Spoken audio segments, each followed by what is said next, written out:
তো বন্ধুরা, আজকে আমি একটা সত্যি কথা আপনাদের সামনে তুলে ধরছি। আপনাদের খারাপও লাগতে পারে, ঠিক আছে? তো আপনারা অনেকে আছেন যারা আমার আমার আপন আপন বলেন না, যাদেরকে তারা কেউ আপন নয়, কিন্তু এটা কিন্তু মাথায় রাখবেন, খেয়াল করবেন। মনে করুন আপনি মারা গেছেন, মনে করবেন, বলছি না, মনে করবেন আপনি মারা গেছেন।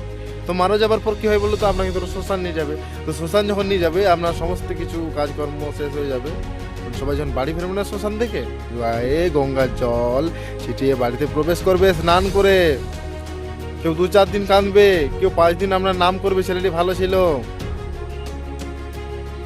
কেউ 1 মাস আপনার কথা ভাববে। তারপর সবাই নিজের কাজে লেগে পড়বে, যে যেখানে ছিল। তো আমি বলবো, তাদের কথা ভেবে লাভ নেই। আর হ্যাঁ, সময়টা বেকার করবেন না, সময়ের মূল্য দিবেন। অযথা কারুর কাজে আপনাকে ডাকলো কেউ, আপনি চলে গেলেন হঠাৎ করে, এটা করবেন না। আগে নিজের কাজ দেখবেন যে সেটা কমপ্লিট হয়েছে কি হয়নি, তারপর অন্যর কাজে যাবেন। সে খারাপ বলছে বলুক, ভালো বলছে বলুক, ঠিক আছে? আপনি নিজে দেখবেন যে আমি ওইখানে যে যাব, তো আমার কতটা ভালো হবে, আমার কি উপকার হবে। হ্যাঁ, আপনি সেখানে যেতে পারেন, যে আপনার বিপদে আপদে আসে, আপনি তার বিপদে আপদে যান না, আমি সেটা বারণ করবো না।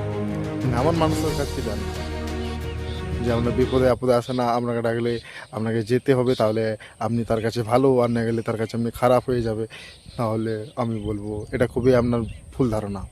কে খারাপ ভাবলো, কে আপনাকে বোকা ভাবলো, কে আপনাকে ছোট মানুষ ভাবলো, সেটা তার ব্যাপার। আপনি আপনার পরিবারের কথা, আপনার ভবিষ্যতের কথা মাথায় রেখে কাজ করবেন। কে কি বললো সেটা কোনো যায় আসে না। তো এখানে আমার ভিডিও রাখলাম, আপনারা ফলো করছেন না, ফলো করতে পারেন।